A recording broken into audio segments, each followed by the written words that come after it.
Welcome, everybody. Good morning, good afternoon, good evening, wherever you're tuning in from. So glad you're here. We are live in New York. My name is Dayal. I'm here at the Chuta Gopi, Kishore Chandra, and the usual suspects. That's the name of our live audience crew.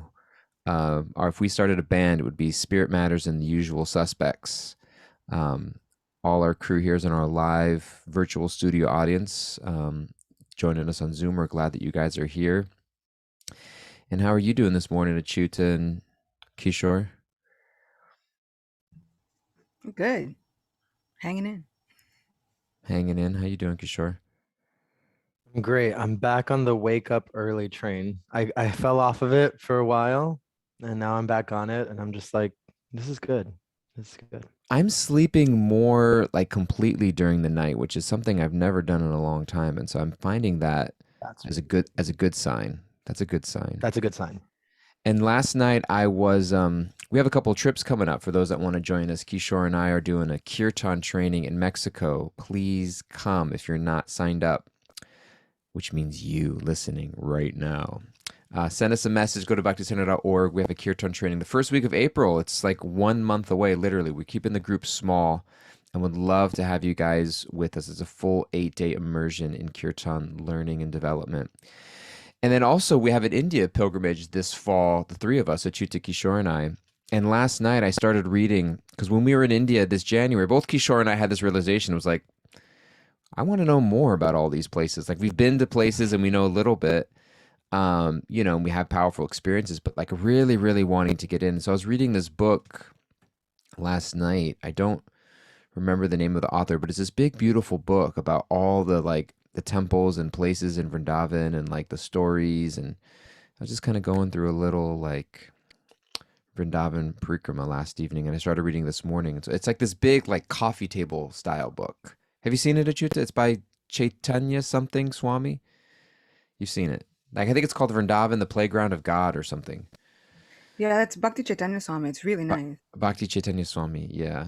So I was reading that book and had a nice little evening in this morning and I'm really been trying to like, and I've been doing better at it, like shutting everything down a lot earlier and just having like that little bit of space rather than like have devices on until I go to bed and then like try to switch off. Like there's like a 30-second gap between when my device turns off and when my eyes close. So I've been turning things down a little bit earlier and just trying to like read. And that's what I've been up to. I did that and I started reading Brandy Carlisle's memoir. Do you guys know Brandy Carlisle? You know Brandy Carlisle? Heard of her. Heard of her. So I'm doing those two things. That's me. That's what I got. It's so interesting, right? Because I try to do that in the mornings. Like not I put my phone on airplane when I sleep because I can't like it. I'm one of those people that if I have like the slightest sound or noise or whatever, and I haven't figured out how to turn my phone off of vibrate. Anyway, I put it on airplane. So when I wake up, there's always, not always, some days are better, but there's always this like struggle of just like, should I turn it off airplane mode and see what's going on in the world and like who's texting me and like what's happening? And I'm just like, no, I should chant my japa and like be here for Krishna and like, just have like a chill morning. And that internal struggle, I will tell you, is getting better. And I think it's so Mm, interesting how attached we are to these things. It's really scary, actually. Doyal and I, we used to do, and we're gonna do one this year. We have to set it up, like a digital detox. And it's so crazy how powerful it is to just put your phone away. Like it's mm. so insane. I remember we only did 3 days, and 3 days is not a lot of time. Like, it's not a lot of time. And Quick. in those 3 days, the whole group of like 20 people who haven't used their phones for 3 days were just like in tears, best friends, like, oh my God, life has meaning again. Like, everything is good.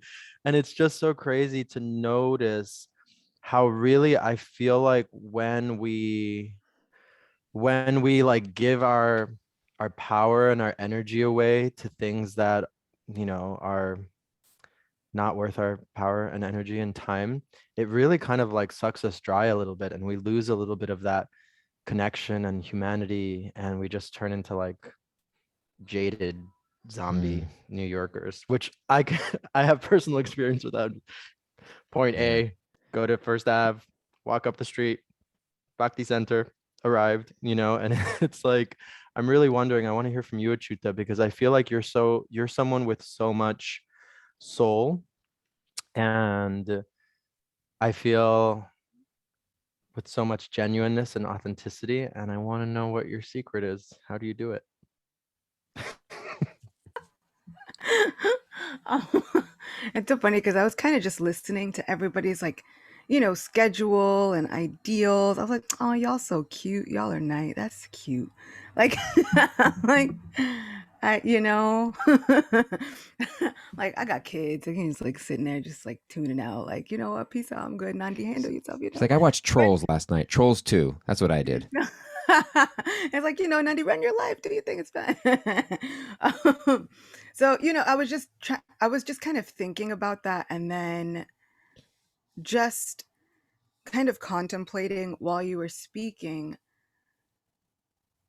what always winds up coming to my mind when I hear certain things like a detox, which I'm all for. I think detoxes are great. I have friends that out of nowhere will like, put each other in like a WhatsApp group or something, and they're like, "Hey, we're all going on like a water fast cleanse," and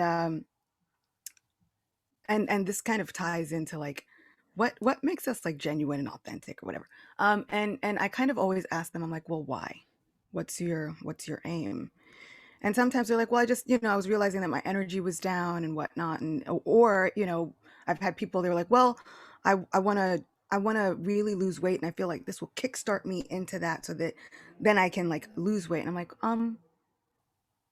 well, while you're doing this fast, it's great, but I think, are we setting up habits that can become part of the fabric of our lives to try and continue that? Because sure, the detox is one thing and it's great, but then if you don't, then you have like a boomerang effect where you shoot off, but then you wind up either gaining more weight or you find yourself more engrossed because it's like, okay, I'm going on this on this digital detox, and then you do it, but then you come back and then you have twice as much work to tackle when you come back off the detox. So then I'm like, well, it seems like we need more sustainable life habits and practices that kind of make room for that a little at a time, rather than let's jump all in. Because I'm like, well, what do we do after the 3-day detox? Like, I was like, unfortunately, some of us, like our whole kind of like brand and working life happens to be online. So what do you say? How do you, are you just like, you know what? I'm not playing by these rules anymore. And they're like, well, if you'd like to make any money, maybe we should take a look at the. So, I've been trying to figure out, I'm always looking at like, okay, why? What's my reason for doing this? Even if I'm like, well, this work, like what's the reason? And trying to like dig deep and then figure out, okay, how do I incorporate this into my life in a more sustainable fashion? And I've found that when I would go on spiritual retreats, of course, you come back feeling spiritually recharged. But then I was like, well, how do I make this a recurring practice in my life where what if there's a 2-year pandemic and we can't go anywhere? Then I'm stuck. And then how do I make this my life instead of, that was a sweet little retreat vacation? It's like, nah, this is life. And when I was younger, I was working with a friend, and they were working on a website, and they asked me to write different blog posts about my kirtan experience. And when I did, and I think about maybe the second or third, they were like, could you write less like Achuta Gopi, the devotee, and more like Achuta Gopi, the girl from Jamaica, Queens? And I was like, your problem is in assuming that those are two different people. I never said that those were two different people. I'm like, at a certain point, I had to learn to live who I was and incorporate that into it, because there were some things that weren't going away, So it's like asking you, Kishore, it's like, well, could you write less as like Kishore, all of who you are, and more of like Kishore, like the cis het, like straight man? You're like, I when did I say I was living that life? Like I was like, like I left that before, like I stopped doing that a long time ago. Like that's a mask, you know? So I've been trying to figure out where the masks are in my life and then try and figure out, okay, now how do I find a happy medium between existing in the world and living less with that mask on? Hmm. Figuratively, not we're not like not anti-mask or anything. Uh, this is the name of this title. Stop wearing masks. It's the name of our episode today. What? Um, what is? I'm just getting just poking in on the personal. Are there masks that you've discovered recently or throughout your life that have been eye opening for you? I think I went through life not always saying what was important for me or keeping boundary. Like I had a horrible problem with boundaries. So much so that like it became like a code word. And so I'd like call up my sister with an issue and all she would say, she's like, boundaries. Like like boundaries. So I think that in establishing those boundaries or trying to figure out what my own boundaries were in a work life relationship, in a spiritual life relationship, in a relationship life relationship, just looking at where was I not respecting my boundaries, but at the all like making somebody else comfortable when I could have just said, actually, I don't think this works for me, or actually, maybe we can figure out a different pathway around this. Like, I don't, I think that we get into a place where it's like, and I think I use this analogy maybe here, maybe in a different place, but if you get on a playground and one kid says to another kid, it's like, hey, I like that toy. Can I play with that toy? Usually we teach kids, sure, let them have a turn. What gets sticky is when the parent says, no, you can wait. And in 5 minutes, then you can have a turn. And then other parents and other kids get really angry with that. So it's like giving away my boundaries, thinking that it's sharing and caring, but still not accepting that, wait a second, this was actually mine. This was, and so, and we did it a lot with my nephew and Nandi, my daughter. In going to different places, like my sister would always say, she's like, if you walked up to an adult and you're like, hey, that's a really nice expensive camera you got there, let me use it, the adult would be like, no, you can't use it. But with kids, what we teach them, the first thing we teach them is, yeah, sure, give it away. Let Mm. give it, go ahead, give it. And so I was trying to look at those spaces where it's like, where am I giving myself away at the detriment of my own boundaries and well-being and the well-being of what I have, all for the betterment or seeming betterment of somebody else? Because the kid could wait 5 minutes, especially if it wasn't even their toy. But looking at the way sometimes we're brought up and what we think is polite, what we think is agreeable, what we think is getting along or working well with others. Um, and when does that actually encroach on our actual boundaries? Hmm. That's a great example analogy. All the kids who were forced to share growing up are like, no, I'm not doing that anymore. No, you can't. You cannot have this. No. What's on your mind, Kishore?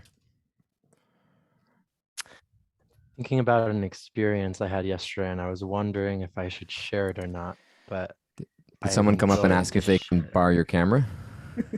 No, no one asked if they could borrow my camera. Um, no, it's interesting because the question you asked, Achuta, about masks, and we've talked about this identity and the masks we wear, and how a lot of the times when we invest a little bit too much into that mask, either, yeah, it's kind of keeping us from discovering who we really are. Like, what, it's a part of me, it's not who I am. And I think one thing is, I feel like that it's two-sided, because one thing is how I see myself and how I participate or don't participate in those masks and roles, and how I decide my boundaries or don't decide my boundaries, whatever. And then the other thing is how people see us and how they decide what masks they want to see us wearing, if that makes sense. And I feel like it's really interesting because, to bring it back, I was thinking about this yesterday, and someone brought it up in class. I was giving class like yesterday, and someone brought this point up because the class I was giving was about, let's see if I can remember.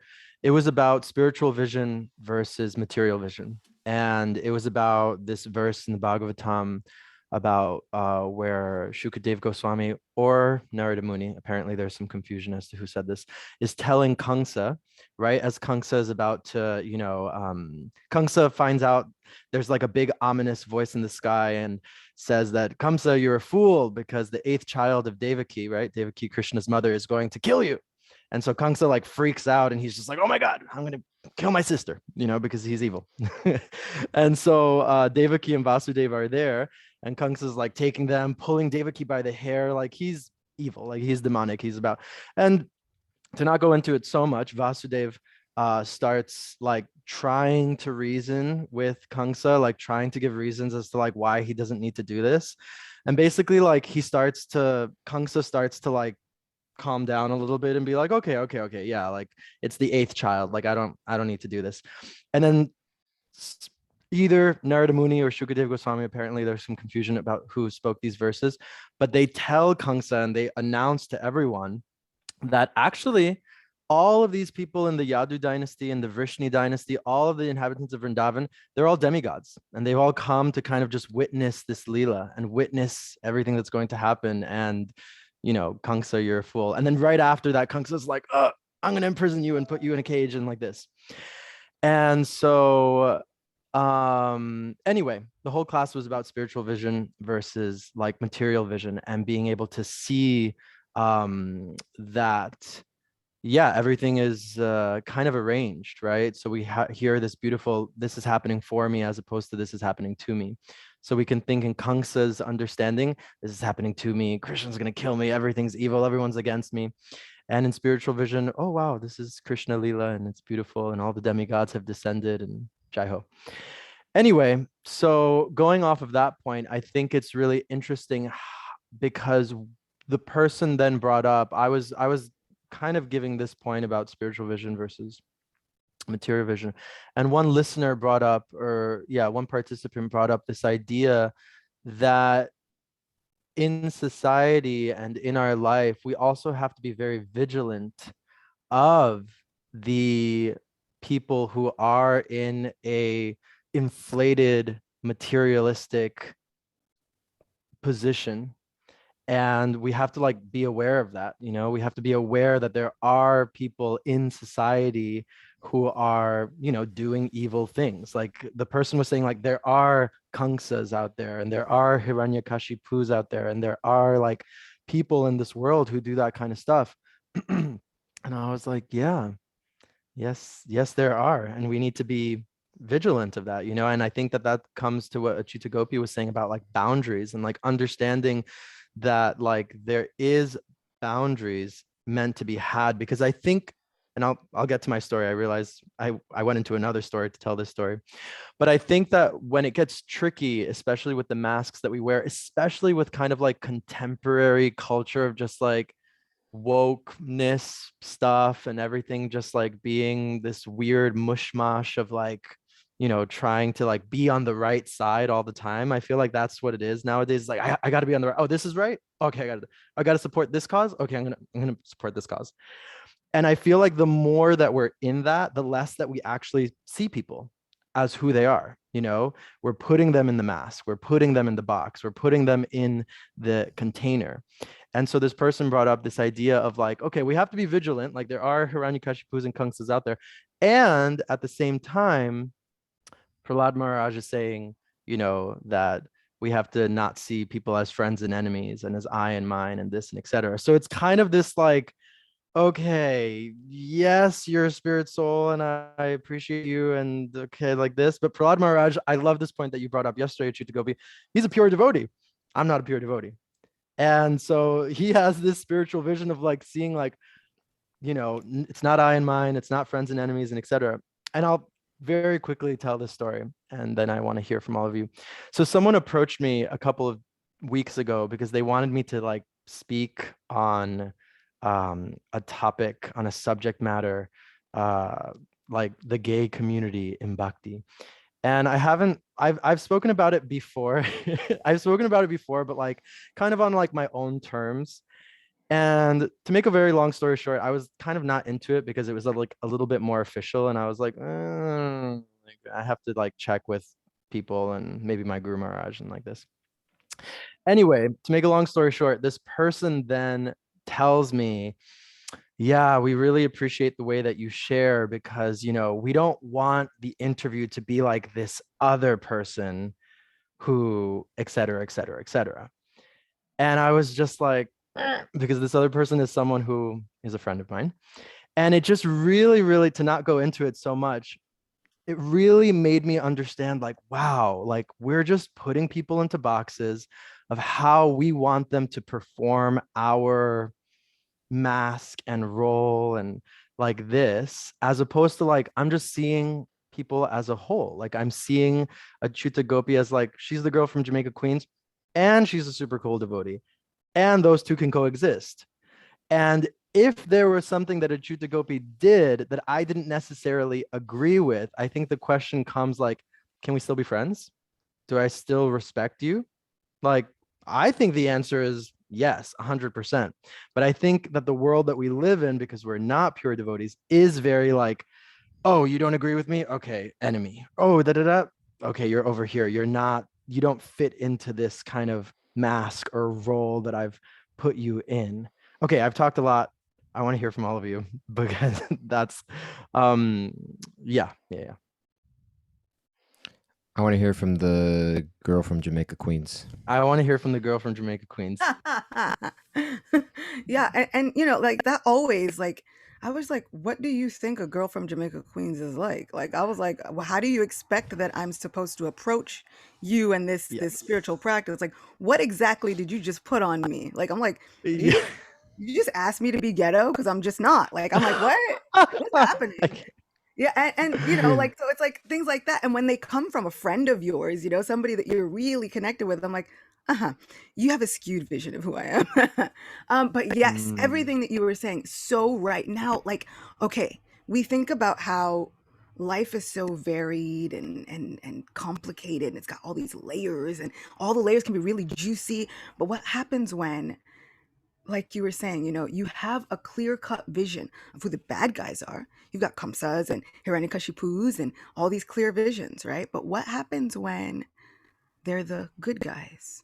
Because once upon a time, Indra, the king of heaven, gathered up all the other devas, the celestials, kidnapped a pregnant woman in order to kill the baby. So is that okay? I'm like, is that what we're doing? And these are the good guys. Right? So then it's like, how do we reconcile this? We have to understand, like you said, that, yeah, sometimes there's a clear view of who this person is, and there's sometimes is what we put on it. The good guys act like this, and the bad guys act like this. And meanwhile, what Prahlad Maharaj, I think, is getting at is like, you think friends and enemies, but what happens when the bad guys do good things? What happens when the bad guys are not always bad?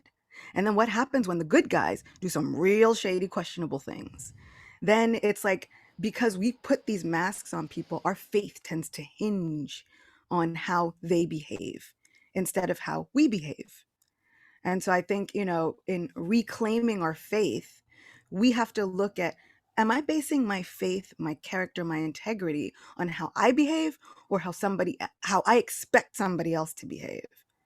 And so when we're expecting somebody else to behave that way and then they don't, like when the kid doesn't get the immediate sharing, it's like, why are you so angry? It actually had nothing to do with me. You had a life before this toy. You know, we had a life before this understanding of whatever we thought this person was going to do. And then when they don't fulfill that role, we get so upset because we've placed and hinged all of our stuff on how we think they should act. But really, it should, and that's, you know, Prahlad Maharaj is like, it's a solo journey. It's about how we act and what we do in the moment that then determines how our faith progresses, our integrity, and our character, and living with authenticity. So yeah, and I also think that instead of just saying, well, we don't want the interview to be like so and so person. I think it's really important for us to look at it, even if we're not facilitators, to look at it and then say, it's not the person. Maybe it's like, well, when I heard this and this and this, I felt estranged, or I felt outcasted. And so I was hoping that we could have another perspective, instead of it's about this person. It's about their perspective. And I don't know, that perspective kind of hurt me because I was coming to it with this, and this. And then it doesn't become a thing like, oh, you're this person and this person. And like, I'm like, there's loads of people. I'm like, no, as a person, they're fine. I just, sometimes they have this view and this view. And I don't think that that's safe for me at this point. But I don't have to hate them. Beautiful stuff here. We are rolling towards the end. I feel like as we get on a roll, we're like ready to steamroll ahead. And it's like, oh, we got to finish. I want to hear from the Asian American girl in California, Kimberly. We're putting everybody in boxes. Everyone goes in a box. You're in a little Zoom box. Kimberly, what do you got for us? Develop sustainable life practices and begin to see everyone as whole and understand that multiple roles and masks can coexist. Yeah. And stop wearing your mask. That was the takeaway from today. Oh, you can't say that. Beautiful. You guys are I'm taking a lot away myself. I want to hear, is there any final takeaways that we want to any words that we want to share before we conclude for today? I'll just say one thing. I really love how Achuta, because it really is about, like, language is powerful and how we say things is powerful. And I think that when we're talking about masks and roles and how we expect people to show up, and how all of a sudden our faith and our worldview is based on how they behave, which is crazy. That little workshopping of language that Achuta did, where it was like, maybe we don't talk about the people and we just say, like, hey, this view made me feel this way. I feel like it's such a more responsible, and it's more like I statements and making it about like me and my experience, as opposed to like, you did this, and I feel like that's such a, maybe we can pick up on this tomorrow, because it's so powerful. It's so powerful when it's like, oh, this is my practice, this is my spiritual life. It hinges on how I view things and how I do things, as opposed to like, you like this. So that's my last thought on that. Something that I've implemented, I don't do it well, but like in my marriage, for example, just in conversation, I know any statement that begins with "you're so" is never going to be productive. You're so, it means that I've devolved into a place of like putting a label on whatever it may be. You're so this, you're so that, and it's just like, that's a way of like pulling into a box so that I can judge and blame or label or whatever. And so when we think of groups of people, or they're so, you're so, anything generally that begins with the "you're so this," it's like I'm leaning towards a box or a label or some sort of judgmental category that kind of almost like diminishes who you are by trying to like blanket over some category of judgment on you. And so you're so vain. I bet you think this podcast's about you, don't you? Love you guys so much. Thank you so much for being here. Please join us. We're here every day. If you haven't rated or reviewed our podcast, go to Apple Podcasts or wherever you can rate and review. Leave us a 5-star review and share your comments and love. We appreciate hearing it. Please check out bhakticenter.org for the other events and amazing things we've got going on. And we look forward to seeing you next time. Bye-bye, everybody.